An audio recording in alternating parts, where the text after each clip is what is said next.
They found him at dawn, coffee cup, cooling on the hangar bench, while the flag rope clinked faintly in the wind.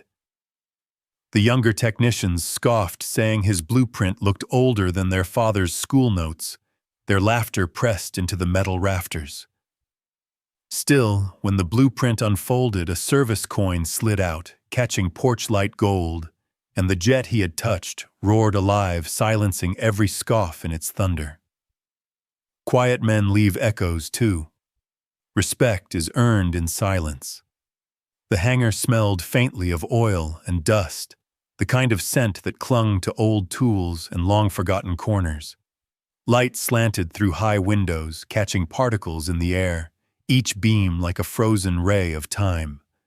At the far end, a retired engineer moved with a steady rhythm, his steps unhurried, his shoulders carrying the weight of quiet years. His jacket sagged at one side, and for just a moment a folded blueprint edge gleamed like a tucked-away promise. "You seeing this?" One of the younger technicians laughed, voice bouncing off the aluminum walls. He jabbed a thumb at the papers the old man carried. "Blueprint looks older than my granddad's TV manual." The group chuckled, the sound rough and bright, filling the cavernous space. He didn't answer. He simply lowered his gaze. His hand brushed the inside pocket where the coin-shaped patch of paper rested. A silent beat stretched as though the hangar itself held its breath. "Hey," another tech called, wiping grease from his palms. "You really think those pages mean anything? Jets don't run on nostalgia." His words drew another ripple of laughter. The veteran's mouth twitched, not quite a smile, not quite a frown.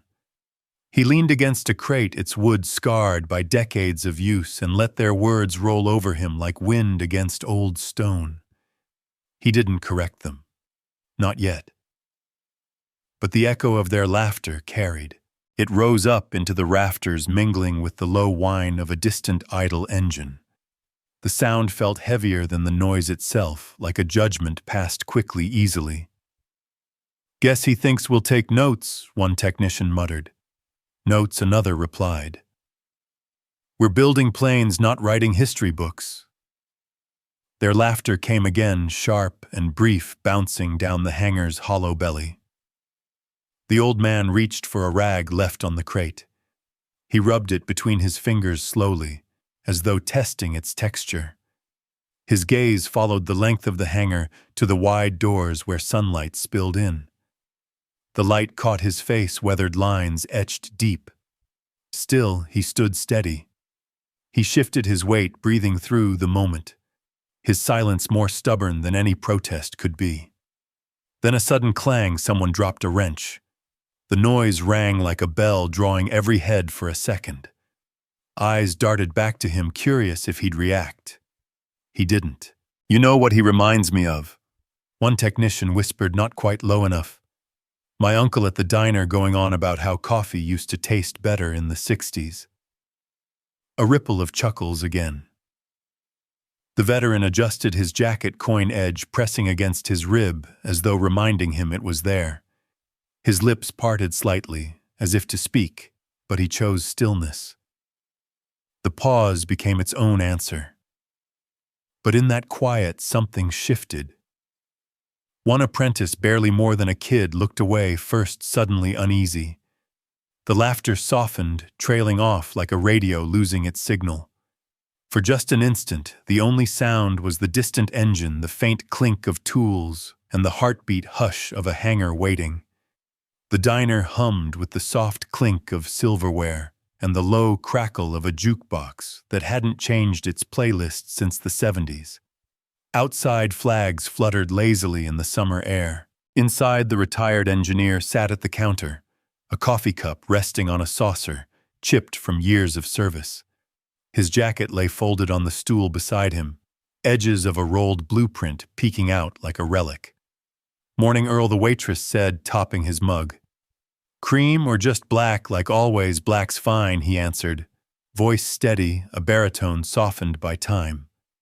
At the other end of the counter, the program manager leaned against a swivel stool jacket, too new for the grease-stained setting. He caught sight of the blueprint and smirked. Still carrying that around, he said loud enough for the booth behind to hear. Engines this old can't even start in winter. Paper's no use when the metal's gone tired. A couple of apprentices in coveralls laughed, trading glances like kids in on a private joke. The engineer lifted his coffee, pausing as steam curled upward. Metal doesn't get tired, he said quietly. It just needs care. One apprentice leaned in. Guess that means you're planning to nurse it back to life, huh? With duct tape and prayer, their laughter rose, spilling into the clatter of plates and forks.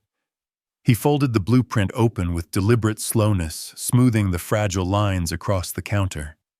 His finger tapped at a margin note, calculations in faded pencil. These tolerances still hold. If you ignore them, you'll have vibration in the intake before you even hit full throttle. The manager chuckled, shaking his head. Theory. Nothing more. Modern engines don't bother with this kind of patchwork. We've moved on.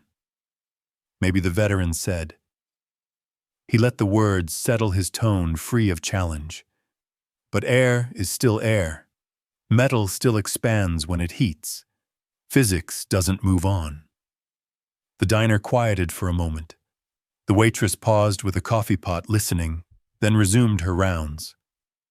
One apprentice whispered, "Sounds like something from a textbook." "Textbooks keep planes in the air," the veteran replied, his eyes steady on the blueprint. But the manager leaned back, arms crossed, dismissing him with a scoff. "Save it for story time, Earl. These boys don't need a bedtime lecture." Silence stretched, broken only by the jukebox flicking into a melancholy tune. The veteran closed the blueprint gently, as if it were fragile glass, and slid it back under his jacket. He sipped his coffee. Still, the apprentices couldn't help but glance at him, at the calm, the lack of protest, the certainty in his voice. The manager broke the spell with a laugh too sharp for the room. "Engines this old can't even start in winter," he repeated, as if stamping finality onto the words. The veteran exhaled softly. Steam rose from his cup, carrying the sigh upward. His gaze drifted to the diner window where sunlight caught on the chrome trim of a passing truck. For a long moment he said nothing. Just let the silence stand. Then, with a neighborly warmth that caught even the apprentices off guard, he added, "Funny thing about machines, they don't care what we believe. They only care if we respect them." The words lingered heavier than the laughter that followed. The post office bell chimed as the veteran stepped inside, a faint brass note swallowed quickly by the shuffle of feet on worn linoleum. The July sun glared through dusty windows, catching the edges of flags strung across the ceiling. A single ceiling fan clicked overhead, moving more air than it cooled. He joined the line blueprint tube tucked under his arm, paperwork clutched in his other hand. His jacket hung open, the edge of an old coin glinting just beneath the fold. "Long line today," said the man in front of him, shifting a stack of envelopes. "Holiday weekend," the veteran replied, voice calm. "Everybody wants their mail stamped before the parade." Behind him, two apprentices from the hangar whispered not quite low enough. "Look, he brought those scrap parts again," one said. The other snorted. "Yeah, maybe he'll mail them to a museum. That blueprint belongs behind glass." The veteran kept his eyes on the clerk's window, saying nothing. The line shuffled forward. A woman ahead stamped her foot impatiently as the clerk thumbed through forms with bureaucratic indifference. At the counter, every transaction took twice as long as it should, the sound of rubber stamps echoing like a metronome. Thunk. Paper pressed down. Slide. Thunk again. When his turn came, he placed the stack of forms on the counter. The clerk, a younger man with sleeves rolled up, looked at them and sighed. "You're missing Form 22B, he said. "Without it, nothing moves." The veteran pointed calmly to the second sheet. "That's it. Line 4 signed and initialed." The clerk skimmed, frowned, then shook his head. Doesn't have the new stamp. Regulation changed last quarter. Thunk, the stamp came down hard on a rejection slip. It felt less like ink on paper than a hammer on steel. He had been slammed by protocol, boxed in by a rule that hadn't existed when he first drew those lines decades ago. The apprentices laughed softly behind him. Told you, one muttered. Out of date. The veteran gathered the papers carefully, folding the receipt with precise corners, as though even rejection deserved order. His hands were steady, unshaken. Sir, the clerk said, voice tinged with impatience, next customer. He nodded once and stepped aside. Outside, the flag rope clinked against the pole in the afternoon breeze. He paused at the edge of the steps, sunlight catching the silver of his hair.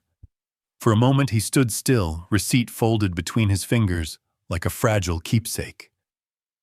A boy with a toy airplane darted past, its plastic wings flashing. The veteran watched it spin, clumsily, nearly crash, then right itself again. He smiled faintly, the only sign of what moved inside him. Then he walked into the fading light papers, tucked beneath his arm coin, pressing steady against his chest. The hangar lights buzzed against the late afternoon gloom, their pale glow settling over riveted steel and scattered tools. Outside, the July sun was sliding low, staining the runway in copper. Inside, the crowd murmured, a mix of technicians, town officials, and neighbors drawn by curiosity more than belief. The retired engineer stood near the nose of the old jet blueprint case tucked under his arm. He said nothing, just unrolled the parchment with deliberate care. The paper bore creases from decades of folding, its edges yellowed.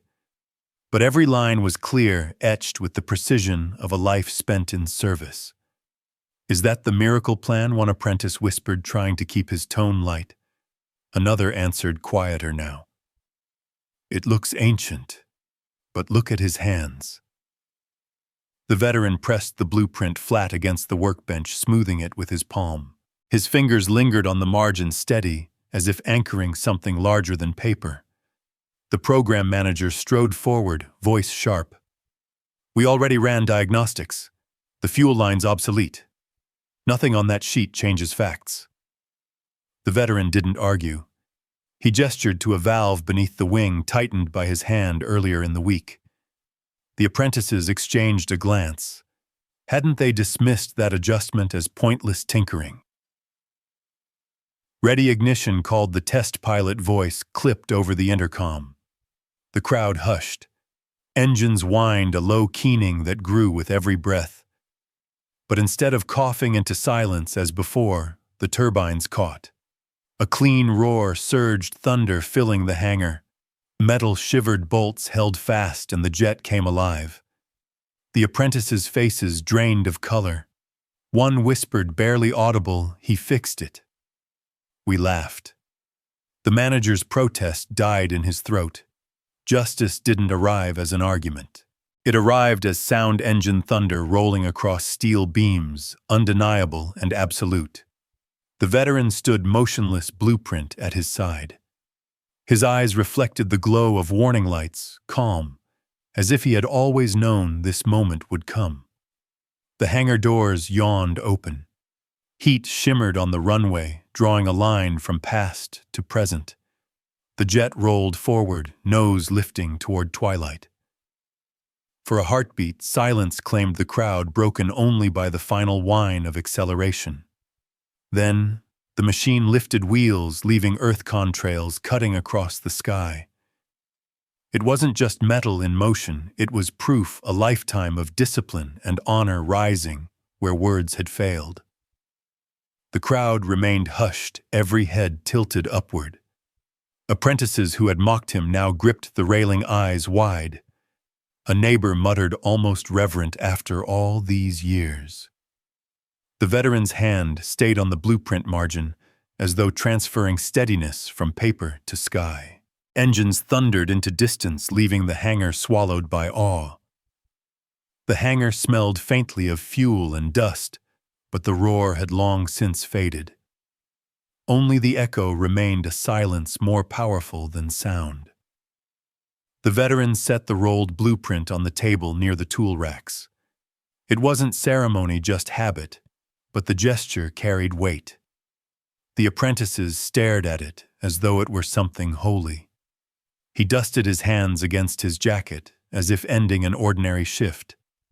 Then he turned toward the open doors, where the evening air drifted in cooler now.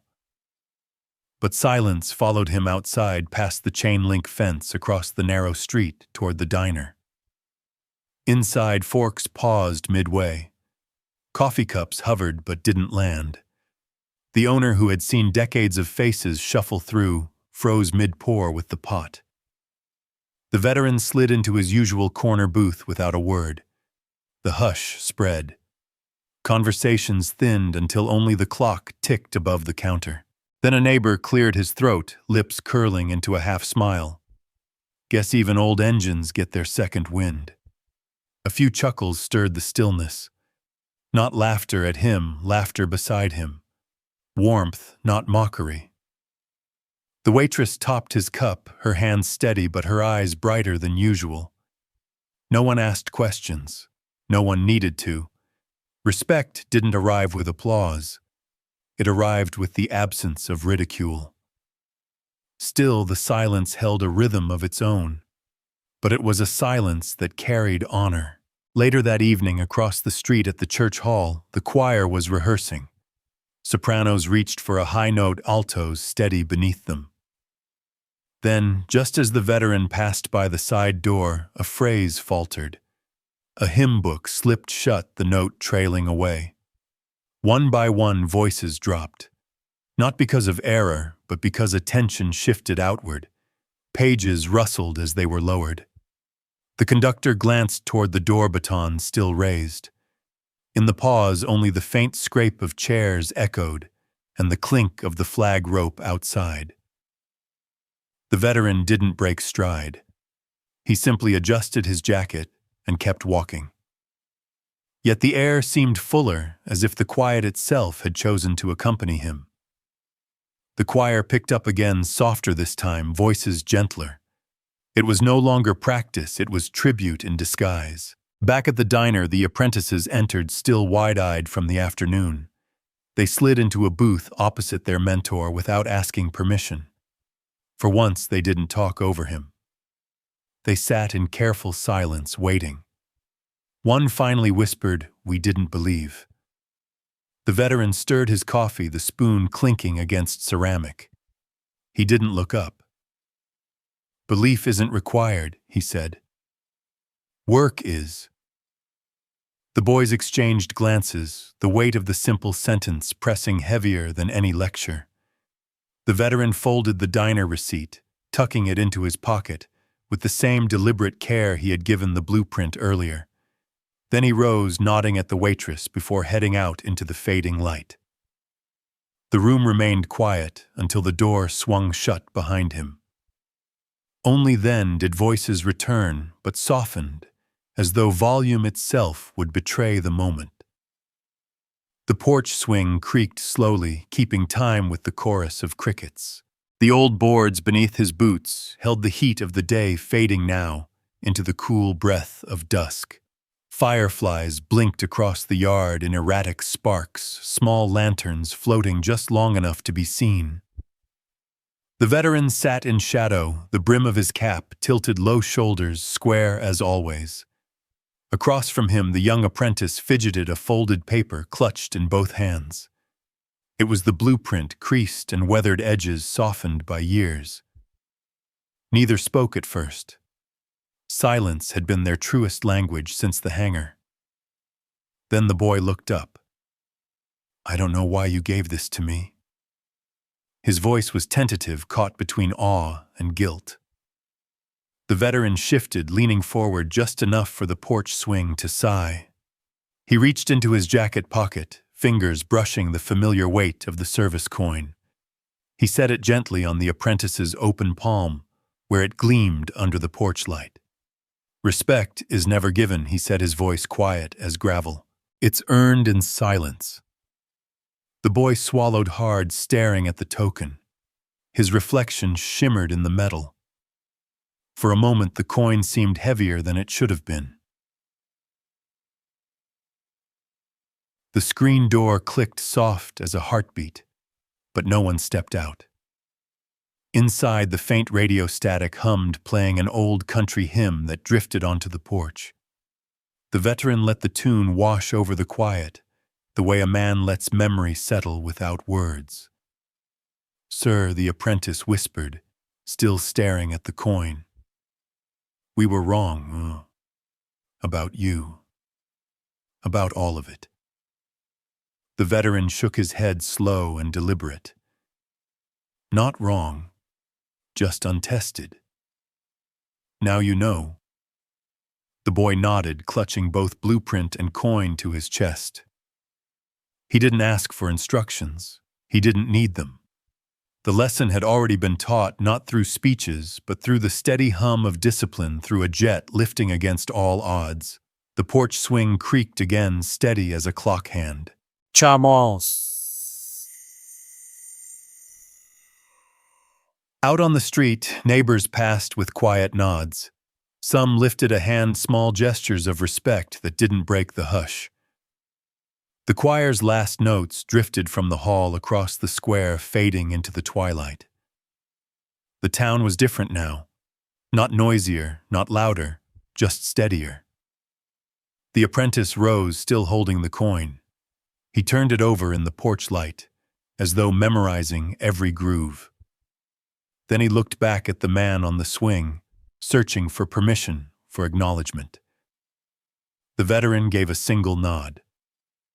Nothing more was needed. Short's moment. The frame would freeze here, the coin catching light, in a young hand, the veteran's silhouette beside him.